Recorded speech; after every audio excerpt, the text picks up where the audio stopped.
चाहे नाग पंचमी हो, चाहे श्रावण महीने की शुक्ल पक्ष की, चाहे कृष्ण पक्ष की पंचमी हो, और समझ लो अच्छे से,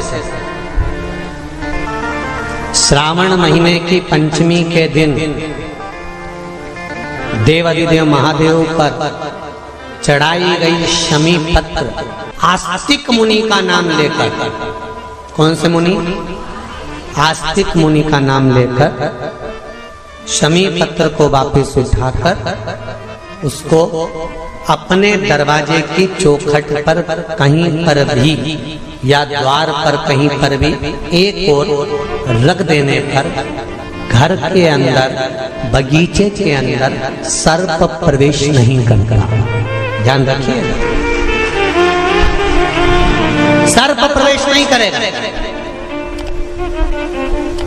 शमी पत्र समर्पित करने पर, उस शमी पत्र को आस्तिक मुनि का स्मरण करने पर, कौन से मुनि है? आस्तिक मुनि का स्मरण करने पर भीतर घर के अंदर बगीचे में सर्प भी प्रवेश नहीं। उस शमी पत्र में जया, विषहरा, शामली वारी, दौतली और देव, ये पांचों कन्याओं का भाव प्रकट हो जाता है और वो कन्याएं हमारे घर के द्वार की रक्षा करती हैं। तुम्हारे घर की बहन बेटी क्या करती है?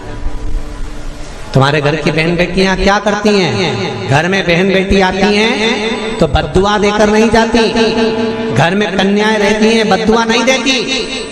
घर की बेटियां जब दरवाजा छोड़कर शादी कर वाले दिन, विदाई के दिन अगर जाती भी हैं तो बेटियां हाथ में धान भरकर फेंक कर जाती हैं कि मेरा मायका खूब फले फूले, आगे बढ़े। छापे लगाकर चली जाती हैं कि हमने हमारी जीवन की सारी दौलत, जीवन का सारा सुख अपने मायके में दे दिया है। वो बेटियां तो जया, विषहरा, शामली बारी, दौतली, देव, ये उस घर में निवास करती हैं जिससे ये पंचमी, कौन सी तिथि? पंचमी, चाहे वो शुक्ल पक्ष की हो, चाहे वो कृष्ण पक्ष की, श्रावण महीने की पंचमी के दिन शंकर भगवान पर जिस परिवार के व्यक्ति का कांवड़ जल हमने बताया है आपको, जरूरी नहीं है कि डंडा बांधकर 2 कावड़ के जल के लोटे लेकर जाओ, आप अपने हाथ में भी 2 पात्र लेकर जा सकते हैं।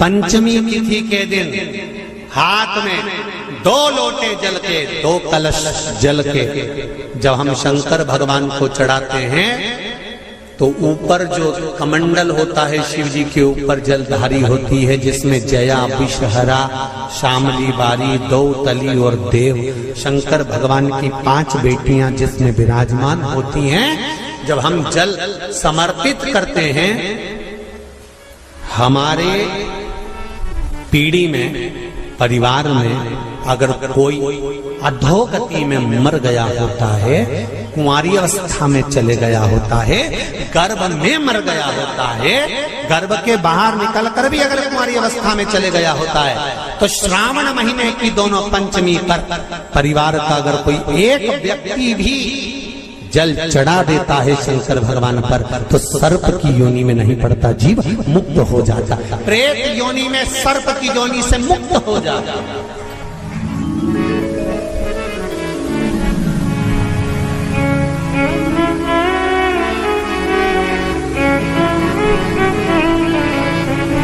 महाराज, हमारे यहाँ सांपों की पूजन कौन से दिन होती है, कौन सी तिथि में करते हैं? जम के बोलो जरा। नाग पंचमी। नाग पंचमी का मतलब क्या है? सांपों की पूजन करो। नाग पंचमी का मतलब होता है शंकर जी के मंदिर में जाकर 1 लोटा जल समर्पित कर दो। उसका कारण क्या है कि हमारे परिवार में, हमारे कुटुंब में कोई 7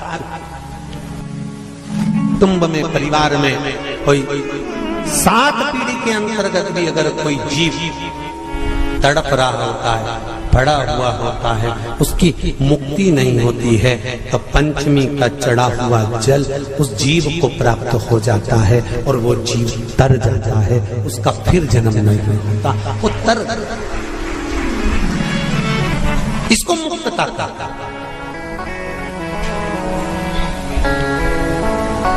इसको मोक्ष कहता।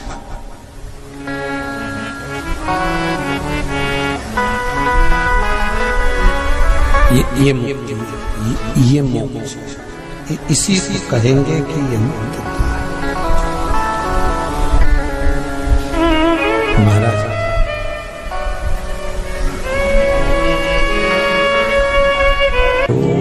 चाहे नाग पंचमी हो, चाहे श्रावण महीने की शुक्ल पक्ष की, चाहे कृष्ण पक्ष की पंचमी हो, और समझ लो अच्छे से, श्रावण महीने की पंचमी के दिन देवाधिदेव महादेव पर चढ़ाई गई शमी पत्र आस्तिक मुनि का नाम लेकर, कौन से मुनि? आस्तिक मुनि का नाम लेकर शमी पत्र को वापस उठाकर उसको अपने दरवाजे की चौखट पर कहीं पर भी या द्वार पर कहीं पर भी एक ओर रख देने पर घर के अंदर, बगीचे के अंदर सर्प प्रवेश नहीं करता। ध्यान रखिए, सर्प प्रवेश नहीं करेगा। शमी पत्र समर्पित करने पर, उस शमी पत्र को आस्तिक मुनि का स्मरण करने, कौन से मुनि है?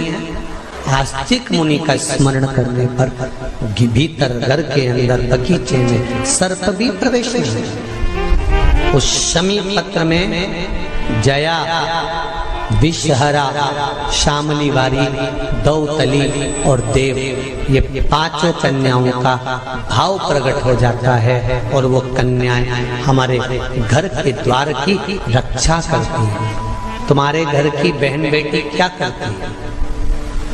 तुम्हारे घर की बहन बेटियां क्या करती हैं? घर में बहन बेटी आती हैं तो बद्दुआ देकर नहीं जाती। घर में कन्याएं रहती हैं, बद्दुआ नहीं देती। घर की बेटियां जब दरवाजा छोड़कर शादी कर वाले दिन, विदाई के दिन अगर जाती भी हैं तो बेटियां हाथ में धान भरकर फेंक कर जाती हैं कि मेरा मायका खूब फले फूले, आगे बढ़े। छापे लगाकर चली जाती हैं कि हमने हमारी जीवन की सारी दौलत, जीवन का सारा सुख अपने मायके में दे दिया है। वो बेटियां होती हैं। तो जया,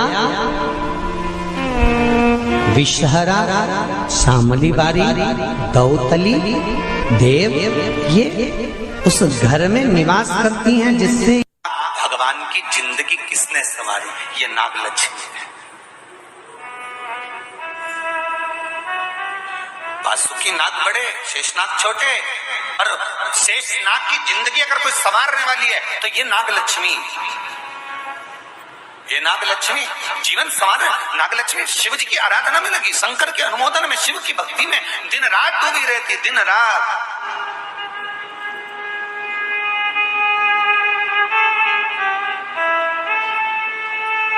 कितना सुंदर संवाद है। पान की बेल में, पान जानते हो? तांबुल, जो खाने वाला पान होता है। पान की बेल में चारों तरफ से बेल लगाकर नागलक्ष्मी उसमें बैठ कर शिव की आराधना करती थी। इसलिए आज भी शास्त्र के हिसाब से देखा जाए तो सबसे ज्यादा सांप, सबसे ज्यादा सर्प, सबसे ज्यादा नाग नागिन, सबसे ज्यादा सर्प अगर कहीं रहते हैं तो जहां पान की खेती होती है, जहां पर तांबुल उत्पन्न होता है, जहां पान की बेल होती है, सबसे ज्यादा सांप वहीं पर पाए जाते हैं। सबसे ज्यादा सांप वहीं पर जाते हैं। और जो पान उतारने वाले रहते हैं, पान तोड़ने वाले रहते हैं, पान बेचने वाले रहते हैं, जिनको हमारे यहाँ सहज भाषा में चौरसिया कहते हैं, इनका एक विधान रहता है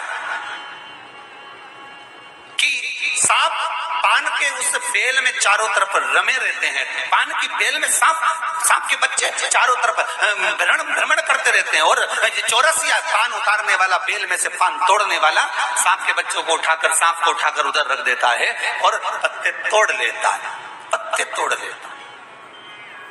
उसको सर्प नहीं डसते। क्यों? क्योंकि यहाँ पर वर है इन चौरसियाओं को।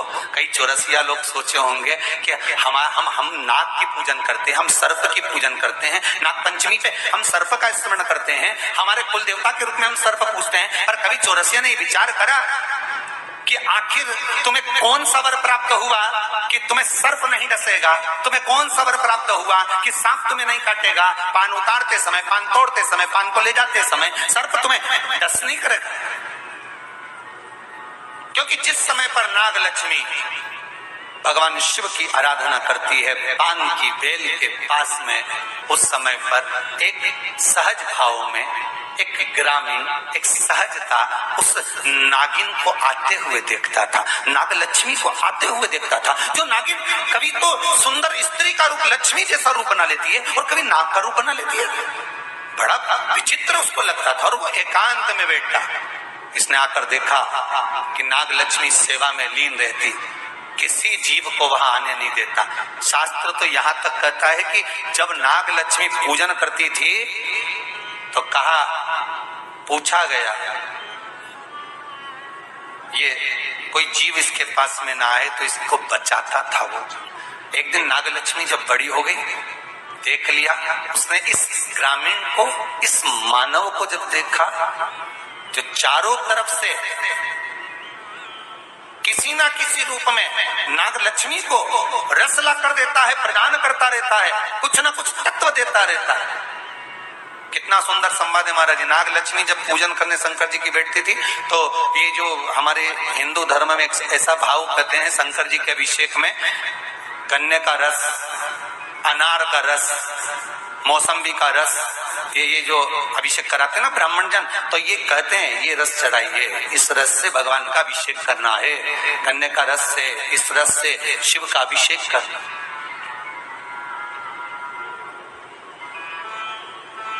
वो ला कर देता है, रख देता। तो रोज नाग लक्ष्मी पर रोज आश्चर्य होता कि आखिर ऐसा कौन है जो लाकर रोज रख देता है, कौन है ऐसा?